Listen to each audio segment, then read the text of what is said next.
Well, welcome Nerdmasters one and all to our evening's presentation tonight.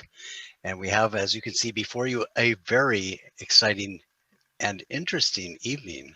If you haven't done gamification before, I was actually just explaining this to somebody because at my local employer, we have a homepage and it had a little graph on it. It showed on there people who put in community hours doing volunteering, and it showed our leaderboard on that. I said, an example of gamification. We're motivating people by showing what they have and how well they're doing against the rest of them and how they stack and rank and so forth. So gamification can be a very powerful motivator for many people. And we're going to learn much about that this evening. So this is a great presentation. I think I am anticipating all the way around. And I just hope that you all will get as much out of it as I plan to get out of it. So without further ado, actually, I think that's a forbidden phrase in certain Toastmasters groups. So I redact that and say, I would like to introduce our Toastmaster of the evening, who is a great Toastmaster from the city of Port Angeles, where he has been served in many capacities. And we are honored to have him here to lead our meeting tonight, Mr. Merlin Miller. Merlin. Thank you, Mr. President, or Nerd Herd President. Welcome to Nerdmasters, my fellow Toastmasters and guests. Tonight, we have a fun meeting. Tonight, we're going to play a game called Toastmasters Meeting. It'll be several different events and several different things, and if you could see James, he's beginning to stretch because he's going to be one of our contestants. But one of the things we're going to do is we're going to actually time the contestants. And our timer tonight is Amy McFarlane from Alaska. And I'm going to try to remember to do the intro you gave me when we get a report. But first, right now, I want you to wave your hands and give us an indication of the indicators you're going to use for timing tonight, so we all know, or so our contestants can know that you're actually where you are and what you're going to be using for timing signals.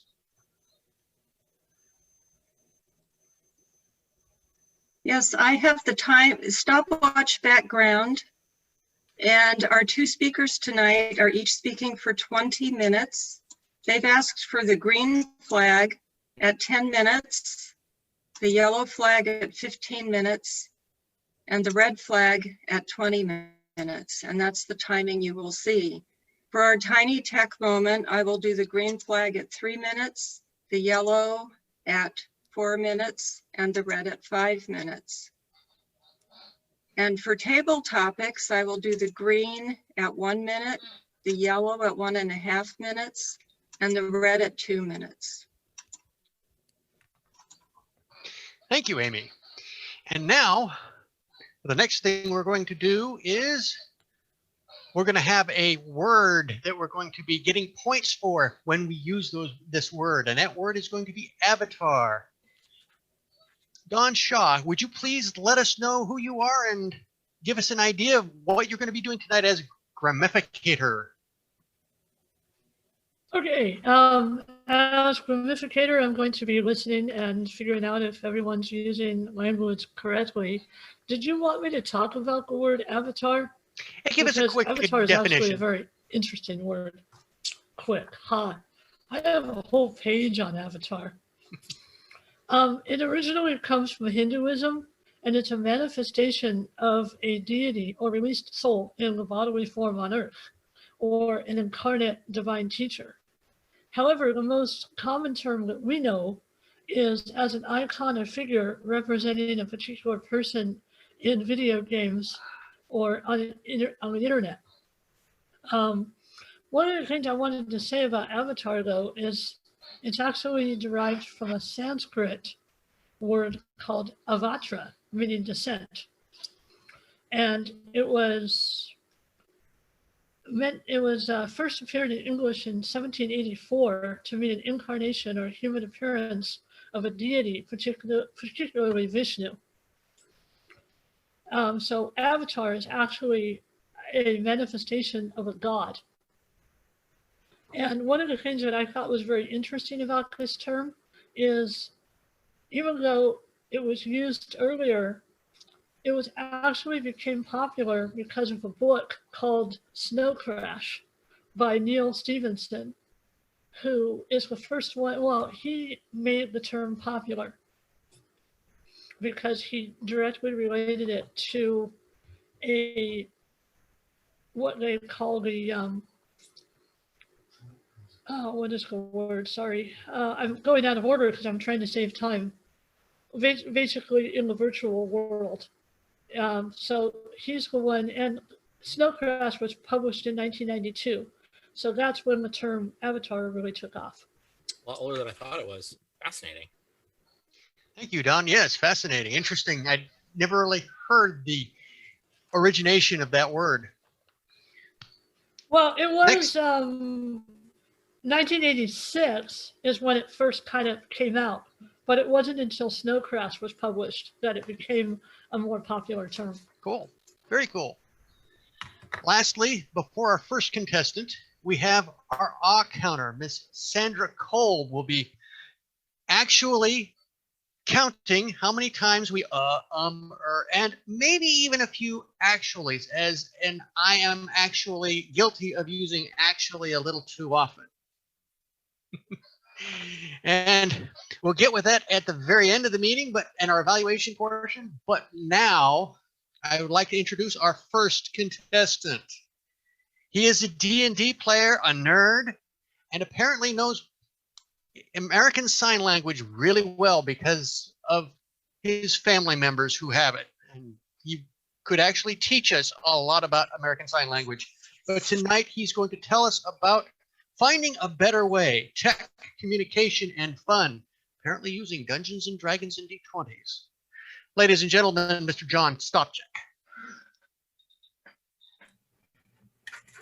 Thank you, Merlin. I didn't expect a call out to my sign language skills. Thank you very much for that. I'm blushing already. Today I want to talk a little bit about, well, a lot of things, but specifically Dungeons and Dragons and role-playing games. And to start this discussion, or to start this explanation of these things, I'd like to go back, like way back. It feels like years. I think I lost hair during these last years. No, it was 9 months. March. About March, we all recall something terrible that we all had to start dealing with. But we kind of got some cool stuff out of it. We're in Zoom. We're in Nerdmasters. I'm talking about COVID. I'm sorry. I don't want to start on a negative. I don't really want to talk about it. But COVID created a need, a huge need. My wife, myself, and several friends of mine, we had been planning a Dungeons and Dragons game for months. And we'll talk a little bit about Dungeons and Dragons in a moment, but suffice to say, when you're planning something for months and then suddenly a global pandemic finds itself at your doorstep, it can be disheartening. At the end of the day, though, we said, screw it, we're going to make it work. And that's where the idea of finding a better way has come in. Let's talk a minute about RPGs. So what is a role-playing game? If I were to ask this group, I'm sure half the people at least could tell me what an RPG is. Yeah, I see a few hands already. Yep, excellent. But for those who maybe aren't privy to the RPG vernacular, there's a definition. It's a type of game where one or more players assume the role of a character, usually one character each, but not always, and those characters, they interact with a fictional world, either defined by themselves or through a mediator. That mediator is called a game master or a dungeon master. And you may hear me use those terms interchangeably, partially because they are interchangeable and partially because I can never decide which one I like better. When you play an RPG, you take on a role. You create an avatar. It's a figure that represents yourself in game. And by the way, Don, I had no idea that was popularized by Snow Crash. I read that book and I kind of was a little like whatever about it. But in hindsight, knowing the reference that came from it, I think I have to check myself. Oh my gosh. Some examples of roles. What's a role in a role-playing game? You could be a roguish elf, like from Lord of the Rings. You could be a cybernetic hacker from something like Blade Runner. You could be a king who must defend their kingdom. You could be a nerdy scientist who catches ghosts for a living just to become rich and popular. These are all roles you can take on in a role-playing game. As I mentioned earlier, there's a game master, an individual who sort of administrates the game. They don't play the game themselves. They help craft it, and they provide the tools for the players to explore the world. A truly good game master is agnostic. They try not to influence too much of the universe with their own personal preferences about the players. You want to focus on a storyline. So that's what an RPG is in a nutshell. Some of the most popular ones you've probably heard of, Dungeons and Dragons, which is heavily influenced by Lord of the Rings. You may have heard of the video game World of Warcraft. This is a video game RPG. It's crafted on the same mechanisms that drive role-playing games. Maybe if you haven't heard of those things, war games. I kid you not, like World War I, World War II, the war games that the military, the Navy, our various armed forces plan and execute, those are role-playing games. They're taking the role of these military figures and they're running through the exercises. Sometimes in war, tragically people die, and so you have to assume a command role. You have to be ready to do that. And so they execute these role-playing games. It's much more serious, obviously, in real life, but they are all rooted in real life examples of things that we all do. There's a whole bunch of fandoms that RPGs encapsulate. James Bond, Marvel Comics, anything you can think of has probably been made into a role-playing game. I've probably played half of them. I have to say there are so many options and so many things that have diverged from RPGs, video games that we've played, things you probably have engaged in your personal time that you may not have actually realized were rooted in role-playing. So what separates role-playing games from other games? Most RPGs are built on pen and paper. As you can see here, I got a bit of a glare, but I have a character sheet here. As I turn it, there we go. You can see all these different areas you can fill in that all relate to your character. Hair color, eye color, all kinds of stats that we'll talk about in a moment. All these things build up the system that is the role-playing game you're playing. Some are super simple. Some are super complicated. D&D is somewhere between medium and a little more complicated, but there are other ones that are incredibly complicated with books and books and books this thick, like GURPS, the generic universal role-playing system, like Shadowrun, which is basically like D&D in the future. They just get super diverse. But we're going to talk about some of the core concepts of an RPG first. A good RPG usually has some base attributes, and this can be related to things that we all have skills in. So those base attributes for Dungeons and Dragons, for example, are strength, dexterity, intelligence, wisdom, constitution, and charisma. Constitution basically being, hey, can I take a hit? Charisma being, hey, I'm appealing. Intelligence, I think we all know what that is. Wisdom, applying intelligence. Dexterity being quick, strength being strong. You use these stats to determine all kinds of things. In Dungeons and Dragons, you use it for your skills. In Shadowrun, you use it for your ability to hack or your ability to avoid people in the virtual world that exists when you plug yourself in. In a game I'm playing called Harn, experience is much more fluid. You actually level up various things like your arm strength, your ability to run. You don't level up collectively.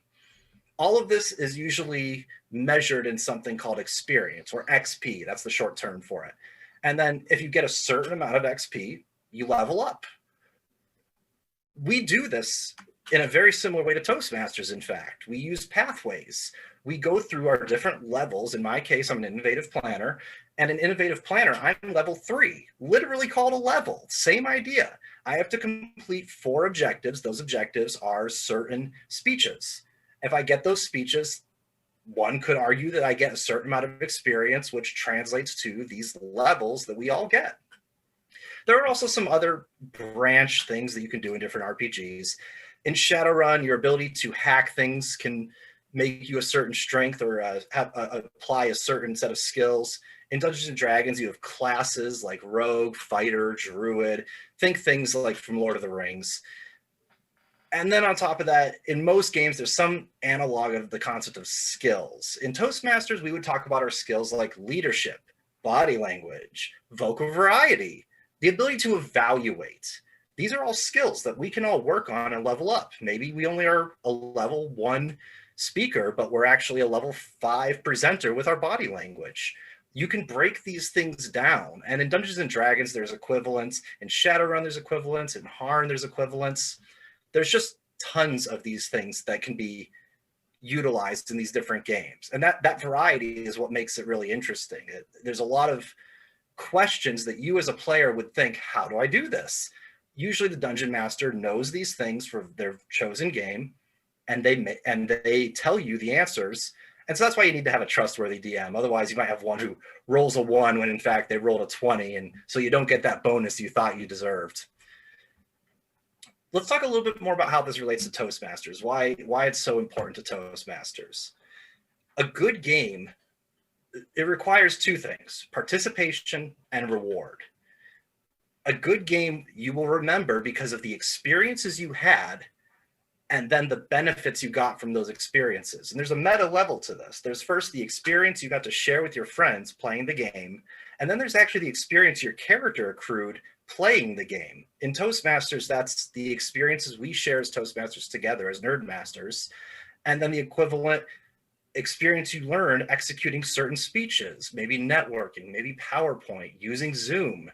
These experiences together are memorable. And then the rewards, well, there's a lot of types of rewards. You can give XP, which is just a simple token, whatever it is, a certain number of points that leads to a certain benefit.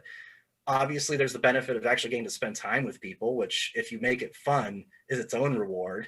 And this plays into both levels of this, of you being the player and of your character. Another really great thing about role-playing games and how it can relate to Toastmasters and how it's beneficial is you can sink into a character. When I get up in front of everyone here, I'm not putting on a mask, but I'm leaning into certain ideas about how I want the speech to be conveyed. I'm playing a role. I'm taking on a role. Yes, I'm also sharing personal things about myself, but I'm curating it. And we call that writing a speech. These things make you consider your audience. A good game master, a person crafting one of these games, they'll run their game with their players in mind. They'll keep the game moving smoothly. Our Nerdmaster person in the background keeping our Zoom video going is in many ways our game master. They're our GM. The additional people keeping track of our time, planning to evaluate us, they help us see the XP that we're going to be accruing. They help us see the levels we're going to be getting and how to get to those levels quicker by giving us constructive feedback. In a lot of ways, Toastmasters already has the components that give us all the mechanisms for an RPG. It just needs to be slightly gamified. These stats that we've talked about previously, they provide metrics. And if we can create metrics, that can give us rewards. Now, I talked about finding a better way and how I wanted to start a D&D game with some friends. I love that some people here were already talking about how you just had to dive in and engage with technology. That's what me and my friends did. That's what we all chose to do. And we aimed high, but we fell a little lower than we expected. I wanted to be able to use the application Tabletop Simulator. I'm going to go ahead and share my screen. I want to show you all this. Tabletop Simulator is quaint. So what's really great about it is you actually can lay out tables. You should be able to see my screen at this point. Please let me know if can I get a thumbs up? Thank you, James. As you can see, you can drop things all over your table in game. What's really crazy is this thing actually supports virtual reality, except in hindsight, using a keyboard and mouse and these doohickeys, a couple of controllers to control dice that you drop on the table, it's not fun. I want to deal with a real dice. I'm going to go ahead and stop sharing my screen for a moment. A real D6. By the way, in D&D, there are so many dice involved, like the 20-sided dice, the 6-sided dice, or, well, all of these different varieties right here that you can see. You don't say X-sided dice. You say it's a D6, a D20. You get vernacular, stuff that comes out of crafting a gamification. So maybe when we're talking about Toastmasters gamification, we could come up with our own terms to some extent, just like we did when we came up with a title for Nerdmasters. Like I said, I wanted to shoot for the moon. Tabletop Simulator, that didn't work. What we did end up using was something called Roll20. Now, there's a lot of things that you need to make an effective game happen, but I trust my players. So I decided to tell them, roll your dice, use your real dice. I don't want to deal with not trusting you or trusting you. Just tell me the real rolls, because otherwise it'll make the game terrible. If you always roll a 20, it's no fun. You've got to lose once in a while, otherwise you don't learn. This could be applied in Toastmasters as well. I don't think I need to tell everybody about that one. Like I said, we brought in this tool called Roll20. I've actually got it up here, and I'm actually running the Roll20 game that me and my friends ended up playing. And you can see here, we're in the city of Waterdeep. I got my personal avatar. Because I'm the game master, my avatar is whatever I want. I don't have a character. So I'm Bob from Bob's Burgers. And speaking of that, I named myself Bob Door. Talking about references, there's an episode about that. This whole map is basically the entirety of the world they played in. And I can zoom way in, and I can tell you this green block, wow, this thing is jumping all over the place. This green block was their home. They spent most of the game in that little spot, but they had all of this to explore. Part of being a GM is being considerate. Part of running a game is looking at all the places these people are going to want to explore and be ready to jump on those and be able to wing it a little bit. Heck, we do that with tabletop because we have to improv. I'm going to go ahead and stop sharing my screen again. Playing with Roll20 was decided because we needed a whiteboard. We needed to be able to drop character figures on the screen, and I needed to be able to quickly convey data. Also, the fact that you could turn on music and have it play in the background while you were playing the game was a pretty nice perk. I love being able to play videos. And if you don't think that music is a big deal, tell me this. When I play the sound, tell me you don't get taken to another world.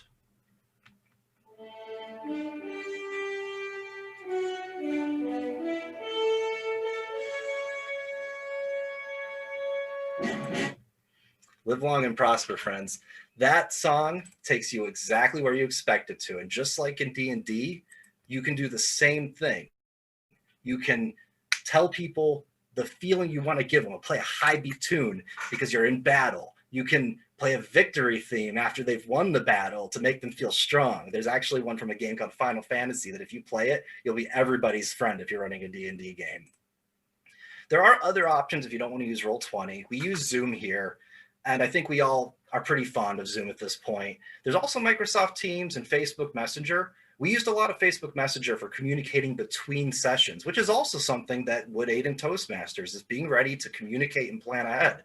I'll be frank, I sent these speech notes to James ahead of time to say, hey, this is what I'm doing. I want you to know it because you're running the game too, and we as a team have to be able to make the game run smoothly.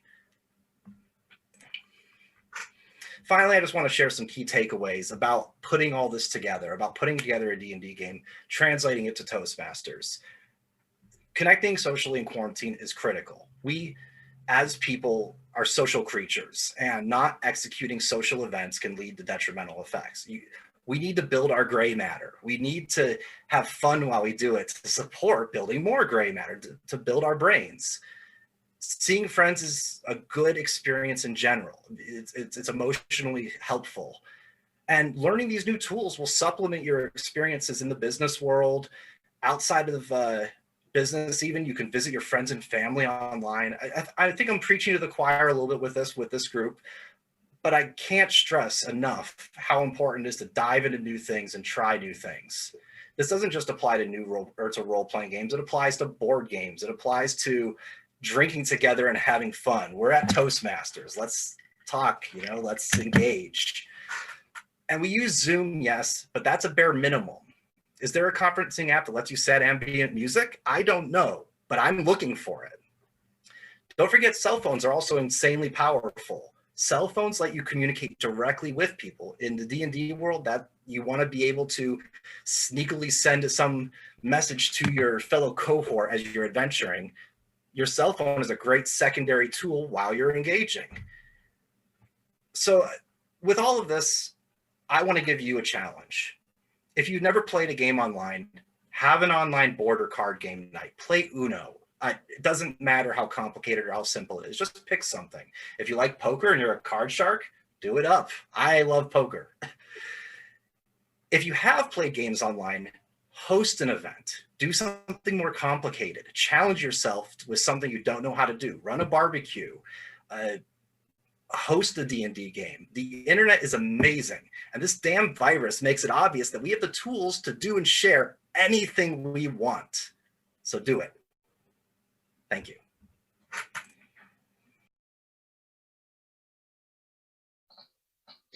Thank you, John, for telling us about D&D, role-playing, and making fun, putting fun into our lives and putting fun into Toastmasters. That was a great speech to actually get us started on our way to gamificating our our Nerdmasters clubs. Amy, are you ready to start again? Yes, I am. I'm all set. Thank Okay, you. then we will go for our next contestant, because as we have had a precursor to the next. There we go. Our next speaker, our next contestant. For having fun, let's have fun here. And let's talk a little bit more about making our Nerdmaster meetings more fun. Our next contestant is James O'Fearon. He is, as you are all aware, an uber nerd and Merlin, you muted yourself. You muted yourself mid-sentence. I did not. That was weird. Okay, let's start all over again. James O'Fearon is, as you're all aware, an uber nerd and persists in dubbing himself an omnicuricist. If I said that correctly. Close enough. I think I did it the second. We'll see. And despite people's struggles with pronouncing it. Among other things, he is a front-end web developer, an author, an audiobook narrator, co-hosts a theology podcast, and recently launched a new business as an independent certified speaker, trainer, and coach. If he didn't have more than a few tricks up his sleeve about productivity and habit management, he'd have blown a gasket off a long time ago. Tonight, he'll be sharing a few of the things he's learned about incentive systems, productivity tracking, and most of all, gamification. Please welcome James O'Fearon with Gamification, Making Learning Fun. Thank you so much, Merlin. I have been looking forward to this presentation for so long. I kid you not. I gave a shorter version of it for our inaugural meeting, actually. And I've been working on refining and building it ever since. And I gave it some other mini versions of it at other clubs. And this is the magnum opus, hopefully. We'll see.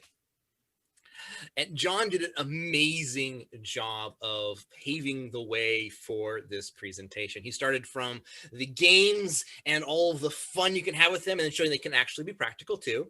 And I'm actually going to start from the other direction and show how the practical things that we want in life can be enhanced by turning to games. And so there's a bit of a meat in the middle here. See, I personally am a connoisseur of productivity. In a sense, I'm a life hacker, if you know what that means. I like to be a hacker who hacks the source code of life and figure out how to wrench the most out of it as possible. And so I am wanting to share with you some of the lessons and the tricks that I have learned to make learning fun. Learning is awesome. Learning is great, but sometimes it can get a bit boring in the long run. And we can get burned out. And if we're trying to motivate other people to come in, we want to learn how to motivate them, how to create incentive systems to keep them going, because it is for their own good, for the greater good. That's probably not the best thing to use if anybody knows Harry Potter. Anyway, we're going to be talking about productivity, and we're going to be talking about incentive systems and some of the neuroscience behind some of them and how to make it fun. But first, a little bit about me. personality matters. See, for all the stuff that I do, I'm actually really bad at keeping track of stuff. Honestly, I'm horrible at it. My personality is such that I am great at coming up with all kinds of ideas for starting things and having no idea which ones are realistic, which ones are going to work, and which ones I can see through to the end, which the answer is 0 of them. I'm bad at finishing things. I get so distracted so easily. And in order for me to be able to actually finish anything I want to do or actually get anything out of life without burning out completely, I had to teach myself to learn tricks and, you know, all kinds of different things to develop my maturity so that I could channel other personalities. And that's something that I have a ton of fun with in being able to explore and balancing myself out.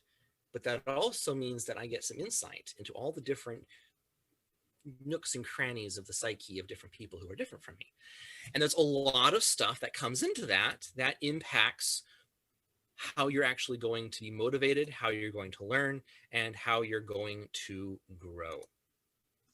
So personality really does matter when it comes to motivation. That's the first thing I want to take you away. Whether you're trying to motivate yourself, you have to understand yourself to know where you're strong, where you're weak, and what you actually want fundamentally. Same thing with you're trying to motivate your kids to do the chores, or your husband to take out the trash, or whatever. You need to motivate people. You need to understand them in order to do it. And personality is often at the heart of that. And I'll come to that later. So we've looked at a lot of different things in Toastmasters, and this journey for me, learning how to gamify Toastmasters, started with Vicki Randolph, who's actually a member of this club. I don't think I've seen her here tonight yet, but she started the Palmer Rocks program because her club had a huge turnover and they were trying to build up from almost 0 and they needed some motivation to get going. And so they created this system. And it's complicated. This is just the cover sheet of it that she shared with me when we were discussing it. And it's complicated, but it worked, right? It was awesome. I got the access to it and I shared it and it inspired me to take it back to my club. And I created that, which is only a slice of it. I created spreadsheets. I automated things. I had scorecards. I went a bit overboard. I'm a nerd. That's what I do. And it was fun. It was so much fun. And again, it worked. Look at this. There's even a graph showing how well it worked. I don't show you the other graphs where it went up and then kind of tapered off and died because of something I'll talk about a little bit later. But basically, I got tired because it's hard to maintain. These kinds of things are all over the place. We both create our systems independently. And then afterwards, I discovered Toastmasters created their own. Who'd have thunk? Toastmasters also has basically the same exact thing that we'd created independently and created their outstanding Toastmaster guidelines, which unless you use Easy Speaks instead of Free Toast Host, you've probably never seen this before. And even if you do use Easy Speak, you might not know that this is where it came from, where you can track points for doing and accomplishing different kinds of things. It's basically like the Distinguished Club program, but for people as opposed to clubs, kind of. Similar kinds of goals, similar kind of structure. You count up the points, you get excellent, good, fair, all this kind of stuff, and you get stuff. So that's basically what it is. And I was looking at all these different things. I was like, these are cool. And I was noticing some challenges that were common to all of them. And I started noticing in my to-do apps that I do a lot of and try out a lot of, and the habit tracking apps, which are not the same thing as a to-do app, by the way. Not the same thing at all. I explored them and I noticed that there's a lot of commonality between the low quality ones are a lot like these, honestly. And there's a lot of commonalities to these particular types of motivation systems that have similar problems. So let me go through a few of them. One is that everybody does them. They're really common. Because I'll tell you why, they're really, really easy to make. They're really easy to make. You just create a list of things you like. You measure how much you like them compared to each other, and you put some points on there and say, hey, you get points. That's pretty much every gamification system out there for the most part. At its heart, most of them are just that, which is why they're so low effort and how easy it is. And for some personality types, that's all you need. And sometimes for kids, that's all you need to say, hey, here's some points. My wife and I use a system like this, actually. We use a jar of marbles and we give marbles to each other. Mine are green, hers are blue. And we incentivize each other for, doing the dishes or taking out the trash or cleaning all the grime from underneath the stove or things like that. We were like, I really don't want to do that, but do I get marbles for that? Cool, okay, I'll go do it. And it's nice, it works. It's simple, it's elegant, it's kind of silly, but it's fun. And it works also because it doesn't have something else that this has, which is an if-then system. See, you'll notice in these lists of all these different things that they have here, if you do this, you get these points. If you do this, then you get these. If you get this many points, then you get this award, right? And this type of system has fundamental drawbacks, and I'll get more into that again in a dedicated section in this meeting. But another thing that you'll run into that's common to all of these is that they are hard to maintain. I can testify to that personally. They are really hard to maintain. You're tracking so many things and you're trying to make them visible, easy to see for everybody else, and you're doing a lot of work trying to track it all. And it's a pain. It's a big pain, which is why they're hard to sustain. Also, they're frightening to new people. They come in and they see all this stuff, all the points, all the things. They go, I can't do all of that. And they feel intimidated. And people who are already inside the club are like, oh, we already know it. They create a sense of elitism and they don't feel welcomed or included in the group, which is not something you want. You want them to feel included. You want them to go, oh, this is cool. I want to join in. Hand somebody a plate of text of rule. If you want somebody to join D&D, you don't hand them the rule book. No, you never hand a new person the rule book. You say, hey, want to watch a game? Hey, want to sit in? You want to see how this works? And you show them something really simple to trick them into thinking that it's easy to play. And then you show them how to play. And then you just tell them a few rules as you go. Then later on, once they're hooked, you give them the rule book. This is handing somebody a rule book. You don't want to do that. And you don't want to do it to yourself. If you're trying to integrate a new habit into your life, if you want to be more productive, if you want to create something that's gamey and exciting and fun, don't do this. I mean, these are fun. These are great. These work because the people built them themselves, and so they're more familiar with it. But when you start something, you need to make it simple or you're not going to stick with it. It's going to be too daunting. It's going to be too big of a task. You want to build small and work through. So these had a lot of issues with them. And I was like, well, I like them. They work. At least in the short term, they worked. And I want something more. I want something a bit better. So I started doing research. I started doing a lot of study and trying to figure things out. And I wanted to do something that worked for more than just one personality. Because as I mentioned at the beginning, my personality tends to just throwing points at things, because I won't go too deep into personalities here, but this is a highlight for you guys to kind of get an idea. But I'm going to go just 4 personalities and some of the traits that they have and some of the things you need in order to appeal to all of them when you're creating a gamification system. This is practical. This applies to beyond Toastmasters. This applies to all of life. So if you're from the wind or fun country, which is one particular type of personality, you know what the classic 4, you're extroverted and people focused. This is me. This is my home country. This is where I grow up. This is where I hang out. We're all about fun, right? Which means we're flighty. We struggle with finishing things, like I mentioned earlier. We're really bad at focusing. We love brainstorming, come up with lots of new things, but we need focus. We need something to keep our attention because we jump all over the place, which means that making just a simple game, throwing some points on it, generally makes it fun enough that we'll stick with it, generally.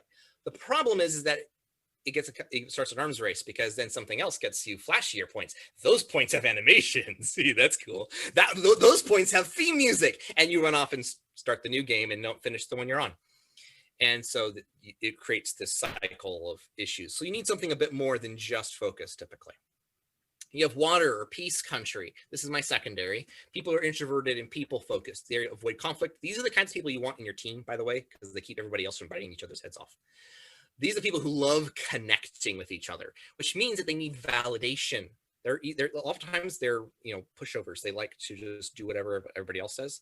They need that validation. They need to be noticed and observed, made to feel significant. And so motivating them, show them what they're doing connects to a higher purpose, to show them the value and connect it with more people. Doing something solo doesn't work very well for them. Then you have the fire or the control country. These are your A-list CEOs. They're extroverted, they're task focused. Oftentimes they don't need a motivation system. They're like steamrollers. You give them a task list, that's motivating for them somehow. I don't get it, but they're just high energy, value, accomplishment. They need their autonomy to be able to control things their own way. You can't just lock them into telling them how to do things. They need to tell themselves how to do things. Thank you very much. And but you need to show them progress so they know where they're at and show that things are getting ticked off on a to-do list. Very useful. This one is the one that I think is honestly the most important for Toastmasters. This is actually my wife's home countries. And it is the Earth or the Perfect Country. These are people who are introverted and task focused. They're great keeping everybody else on track and themselves on track by the book. They're standards driven, love manuals. They need evidence that things are working. Concrete, tangible evidence, reliable evidence that things are working. They don't need, if you give them points, they're going to go, what's the point? What does that mean? Right? You need something concrete attached to that to show that they're actually improving in something. And so when you look at all of these different things together, there's something lacking a little bit in your standard points game system. You want something a bit more nuanced, a bit more fleshed out, something a bit more interactive, more communal, more people focused. You need to show specifically formative assessment. This is a big word. I'll try and keep this simple. So my wife's a teacher, or was a middle school teacher, as I was reading some of her literature and figuring this out. So the difference between a formative and a summative assessment. A summative assessment, you go into a class, you put stuff in your head, and at the end, they check to make sure you got the right stuff in there, right? You sum up the knowledge, you pass a test or you fail the test, you know what's going on, right? Formative is different because it tracks you as you're forming knowledge, as you're forming it.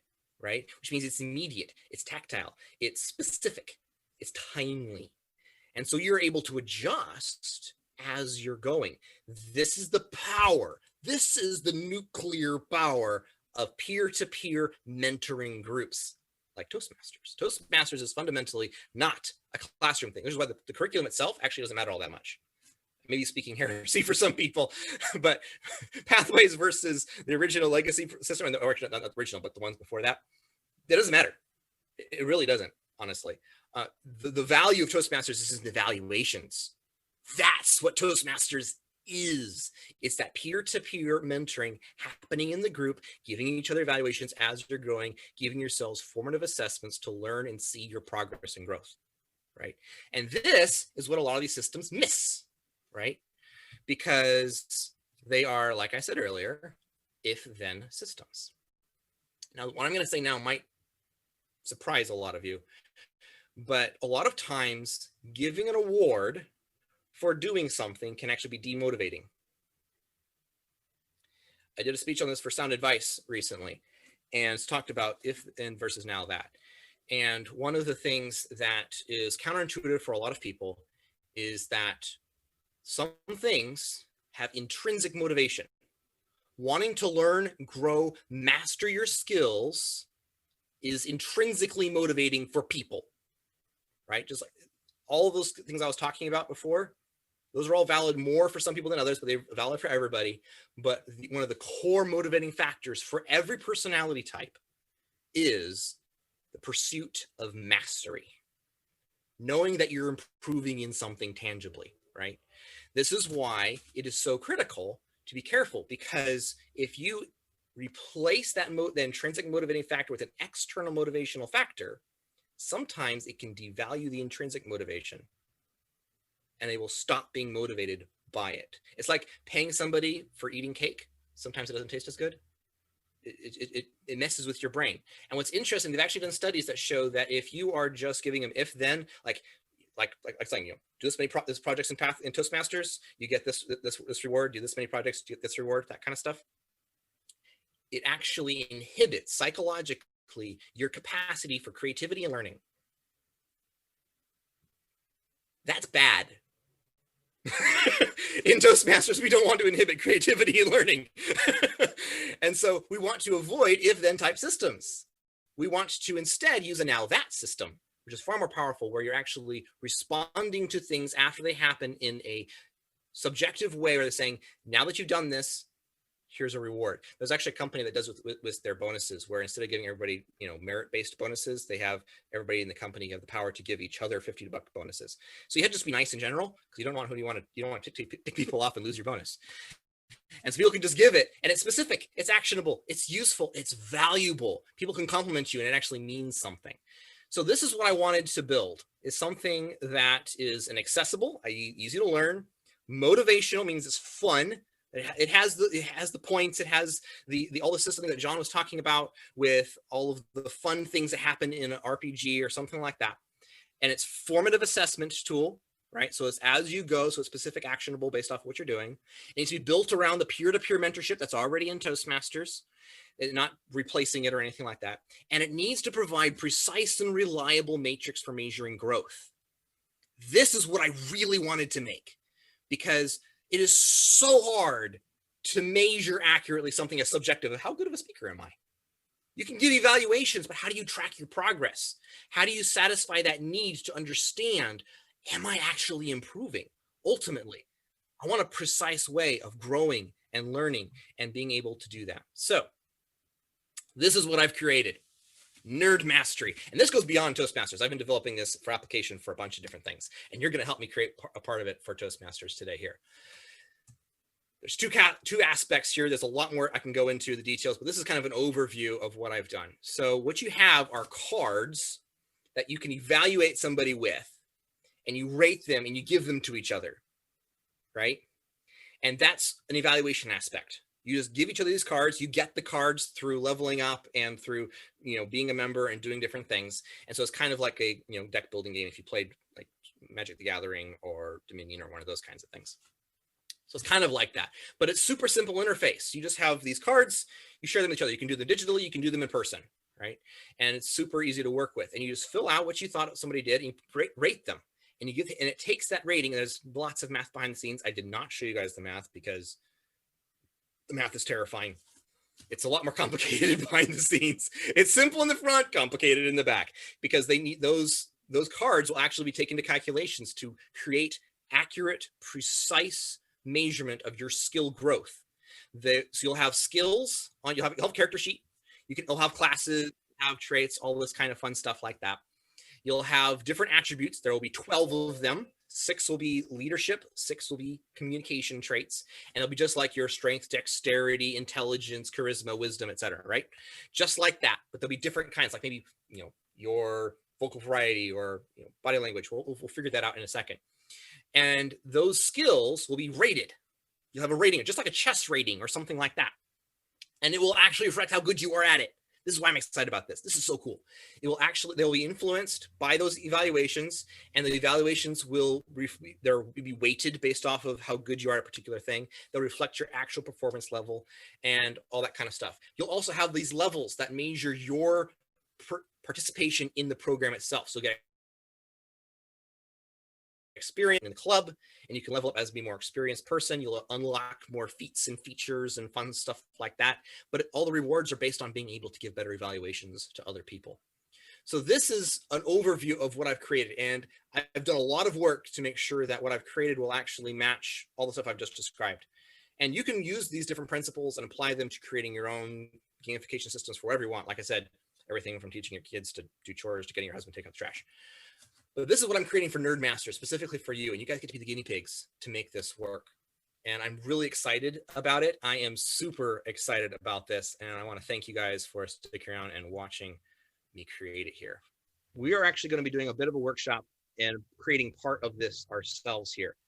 Everybody is going to be broken up into 2 breakout rooms. If you've got the emails, you should have a link to the handout that should also be in chat. And there'll be instructions what you want to do.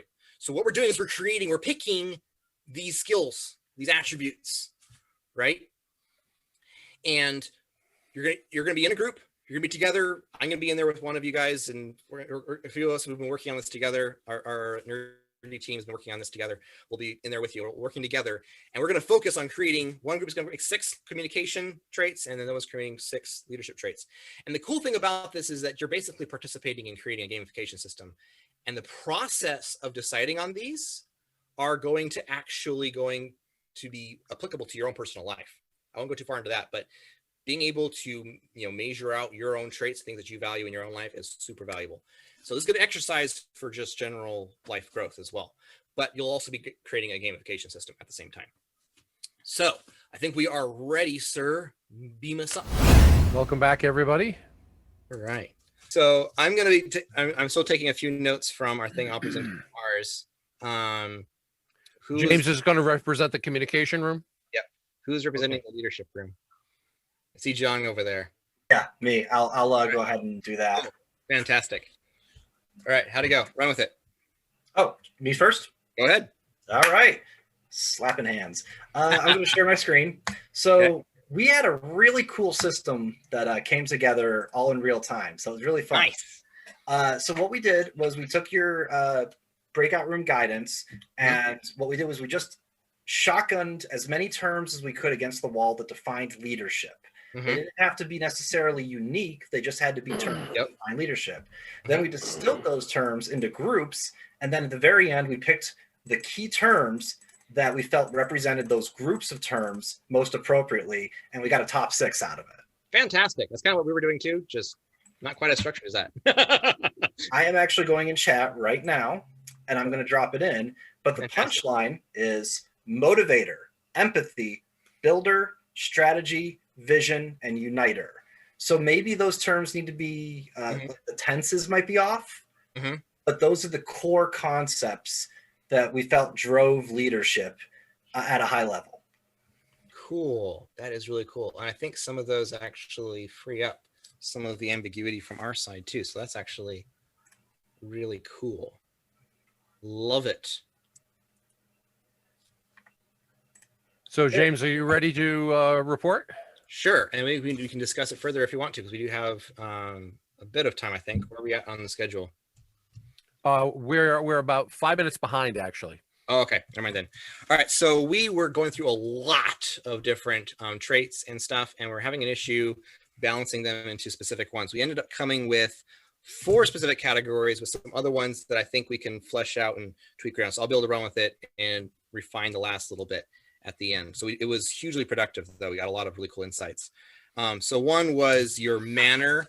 So your attitude, your presentation, your charisma is kind of the attitude behind how you're doing things. The audience focus, which is your authenticity, how you're connecting with your audience and being able to think of them first rather than yourself first.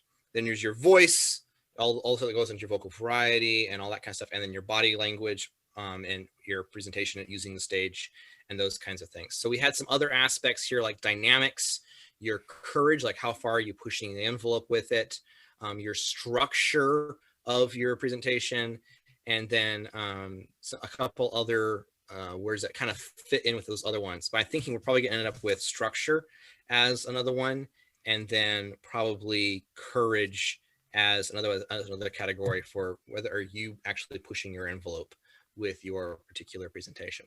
So I'll probably be tweaking these again a little bit, but I really appreciate everybody for coming together and putting this together and creating this fantastic system. I'm really super excited about this. Lots of stuff to play with here. Can I ask a question before you give control back to Merlin? Yes. When you have munched through this and worked the tenses out and whatnot, is there some way we can capture this and report it back to the attendees today? Yes. So I will be reporting it back within the Nerdmasters group as well. I will also be following up with everybody who fills out the link for the form that was in your email. The guest log. The guest log. Thank you. If you fill that out, I'll be able to capture your information from there and follow up with you. And I'll make sure that you get included on the list so that you can be included on the report from this. So if you want to continue in and continue to participate in this and see what the result is of this final process, this project, then make sure you fill out that guest log and I'll be able to follow up with you from that. Thank you.